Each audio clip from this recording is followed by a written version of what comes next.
Jo per mi sí que és un espai físic que és l'escola de ballet de Roses de tota la vida, perquè poder és on jo em sentia que estava com més còmode i no el poder l'escola que és on hauria d'haver-me sentit més còmode.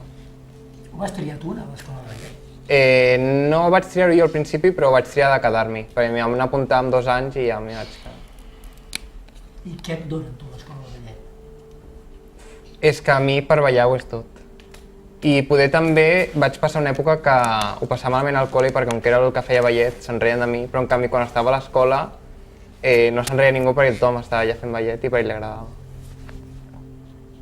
Què et dona el ballet a tu? Ens ho pots explicar?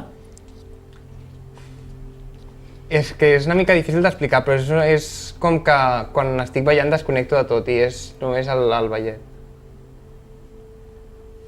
Et sents més segur? Et sents més en tu mateix? Sí, també una cosa que va sortir... Et descarrega d'energia? Et carrega? No sé, explica'ns-ho. Una cosa que va sortir també que em costa molt parlar en públic molt, però en canvi quan estic ballant no em costa res estar en el centre d'atenció i a més ho busco, estar al centre d'atenció. Que també és la manera aquesta de dir que aquí estic jo, saps?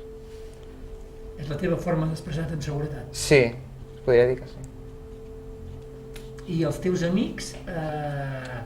Els meus amics els he fet aquí, perquè els de l'escola s'han quedat perquè seguia junts però no eren ben bé amics. Els meus amics els he fet ara, que estic en un lloc fixe i també amb els de Roses, amb les nenes que anaven a ballet amb mi també.